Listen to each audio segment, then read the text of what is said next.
Welcome to Movie Scene Recaps. Today I will show you one of interesting Korean movie titled Pawn. Warning. Spoiler ahead. The movie starts with a scene that features a character named Seung-Yi, who is qualified as an interpreter at the China-Korea summit. Seung-Yi goes to the restroom to calm herself down because it is her best chance. At the same time, her uncle Jong-bae calls her saying that he has found the person Seung-Yi has been looking for the past 10 years. After finishing her work, she rushes. The story is directed back to 1993 in Incheon, Korea, where Jong-bae and Doo-Seok, working as debt collectors for a finance company, are walking down the street. Doo-Seok still regards himself as the chief and continues to issue orders to Jong-bae. Later, they come across a woman named Myung-Ja and her 9-year-old daughter Seung-Yi. Myung-Ja flees as soon as she sees both debt collectors, but Doo-Seok apprehends her. Doo-Seok and Jong-bae interrogate her and ask to return the $750 that she lent 3 months ago. Myung-Ja requests more time to pay, but Doo-Seok takes her daughter, Seung-Yi, as a pawn. Doo-Seok departs, instructing Myung-Ja to return the money and take her daughter after it. Doo-Seok tries to comfort the little girl while driving back. Myung-Ja, on the other hand, goes to a place where her husband used to work, assuming to get money. Unfortunately, she returns empty-handed because the money is no longer available. She then walks to a phone booth and asks for assistance, and the person on the other end agrees to send the money to her. Doo-Seok gives the little girl a room to sleep in his place. Jong-bae wonders what would happen if Myung-Ja went to the police, but Doo-Seok is sure she would avoid business with the police, as she is staying illegally in Korea. The next day, Doo-Seok and Jong-bae are chastised by their boss for kidnapping the girl. Their boss orders them to return the girl and collect the money. During the traffic jam on the way back, Seung-Yi escapes from the car, flees to her house and enters the house after the police have left. Myung-Ja, on the other hand, is apprehended by the police and is about to be deported to her home country, China.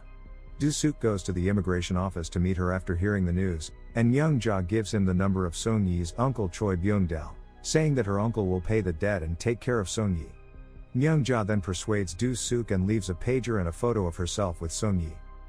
Elsewhere, Seung-Yi packs her belongings and walks out of the house, leaving a message on the whiteboard that reads, "I'll find you, Mom." After a few moments, Doo-Seok arrives at Seung-Yi's house in search of her, but he doesn't find her. Seung-Yi walks down the street looking for her mother, and a drunk man tries to take her away, but Doo-Seok arrives and saves her. Seung-Yi cries and tells Doo-Seok to take her to her mother, but he informs that her mother has left Korea. Time passes, and we see Seung-Yi becoming more at ease with Doo-Seok and Jong-bae. One day, Seung-Yi's uncle calls Doo-Seok and tells him he'll pick up Seung-Yi the next day. So, they all go outside to get her a new dress and other accessories, and on the way back, Seung-Yi introduces herself and has some fun with Doo-Seok and Jong-bae. She also expresses a desire to direct music videos. On the same night, Jong-bae brings a candlelit cake to commemorate her farewell, but Seung-Yi does not appear pleased as she does not want to leave them. The next day, Doo-Seok and Seung-Yi go to the bus stop to meet Seung-Yi's uncle.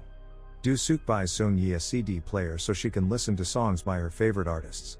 When the little girl notices this, she joyfully hugs Doo-Seok, and her uncle arrives, introducing himself as Choi Byung-dal. Choi Byung-dal claims to have met the little girl but can't remember her name.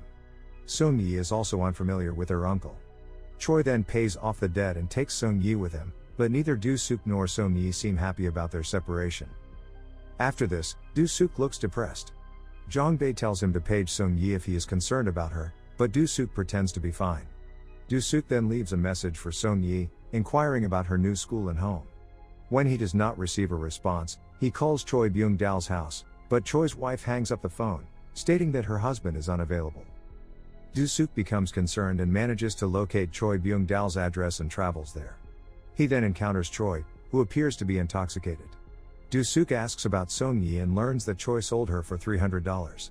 Doo-Seok becomes enraged as he hears this and forces him to reveal the address. In the following scene, we see a lady waking up drunk and asking for water, to which Seung-Yi responds by bringing her water. As the place appears to be a bar called Cha-Cha-Cha Room Salon, the lady orders Seung-Yi to clean the room, tables, and bathroom. The little girl does all the work innocently, and after finishing it, she walks into her room, steals a phone, and leaves a message for her mother, telling her to come soon. Doo-Seok, on the other hand, notices a pager in Seung-Yi's bag and discovers a number in it, so he leaves his own number and asks Seung-Yi to call him back. Seung-Yi receives the message and dials the number, but she is unable to connect.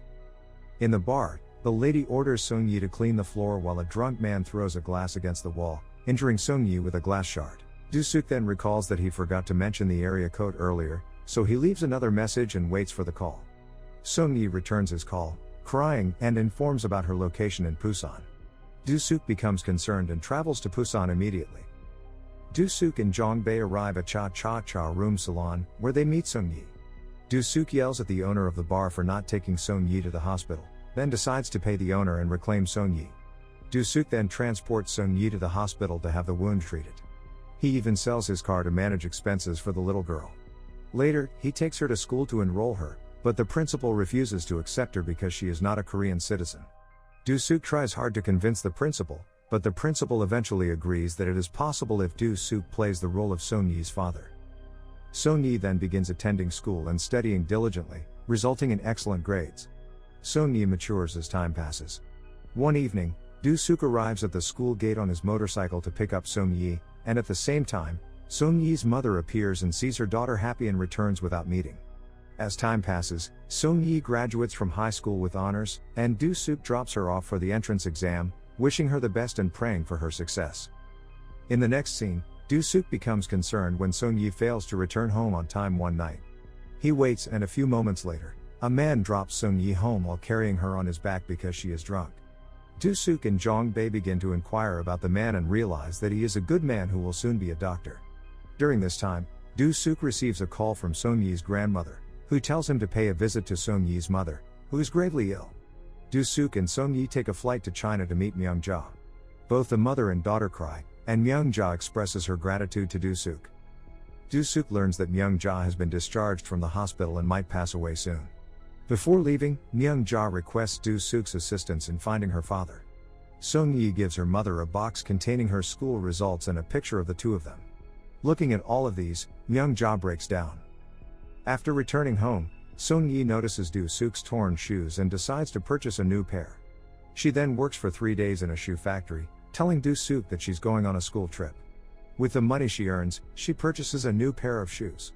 Doo-Seok, on the other hand, locates Seung-Yi's father but discovers that he is married to another woman and has a child. Doo-Seok summons Seung-Yi to a restaurant one evening to meet her father. After the meeting, Doo-Seok returns home. He thinks that Seung-Yi will leave with her biological father but gets delighted when he receives a phone call from Seung-Yi, who addresses him as dad. She inquires as to why he left her and requests to pick her up from the same location. Doo-Seok gladly agrees and rides to the same location, but on the way, he becomes dizzy and falls off his running motorcycle. Seung-Yi, on the other hand, keeps waiting. The current story continues with Seung-Yi in the car with Jong-bae, who has been looking for Doo-Seok for 10 years. On the way, Seung-Yi notices the same board she saw as a child and requests a ride back to the police station. She then rushes inside and instructs the officer to look for Park Seung-bo, Doo-Seok's nickname given by Seung-Yi. A few moments later, the officer informs them that the given name is at Brothers of Hope in Yongin. Both arrive at the same location and discover that Doo-Seok is suffering from neurological issues. According to the person who works there, the patient only wrote 2 words in his diary, Park Seung-bo and Pawn, so they named him Park Seung-bo. A worker then takes them to Doo-Seok, where he is held in some sort of mental institution. When Jong-bae and Park Seung-bo see Doo-Seok's condition, they both cry out loud. Doo-Seok doesn't recognize them, but he does have Seung-Yi's CD player with him. Seung-Yi hugs him tightly and promises Doo-Seok that she will use him as a pawn until he is completely recovered. That was all from the video. I hope you like it. Subscribe for more content like this. And hit the like to help us out. Also leave a comment if you want us recap your favorite movie. Until next time, take care.